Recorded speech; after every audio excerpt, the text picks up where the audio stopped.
Hello and welcome. দেখছো অরুণাপন্ড academy of competitive exam. আজকে আমাদের প্রশ্ন, নিচের কোনটি সমসত্ব মিশ্রণের একটি উদাহরণ? অপশান এ তেল এবং জল, অপশান বিতে আছে জল চিনি, তারপরে আছে লবণ এবং সালফার, সোডিয়াম ক্লোরাইড এবং লৌহ চূর্ণ।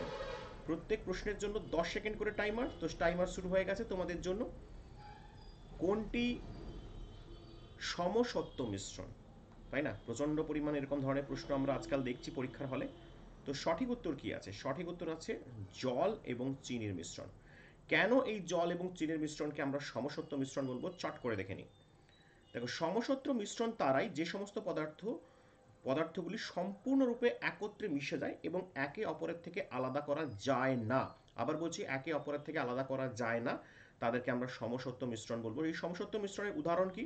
ধরো, জলের চিনির দ্রবণের হতে পারে, লবণের দ্রবণ হতে পারে, কপার সালফেটের দ্রবণ, সমুদ্রের জল, অ্যালকোহল, জলের মিশ্রণ।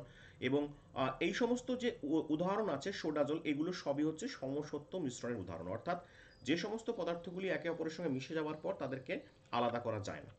কিন্তু যদি বলা হয় অসমসত্ব মিশ্রণ কাকে বলে, না, অসমসত্ব মিশ্রণ হলো সেই সমস্ত কণা যারা মিশ্রণ হওয়ার পর রাসায়নিক বৈশিষ্ট্য বজায় রাখে বটে, কিন্তু তাদেরকে আলাদা করা যায়, অর্থাৎ অসমসত্ব মিশ্রণকে আলাদা করা সম্ভব।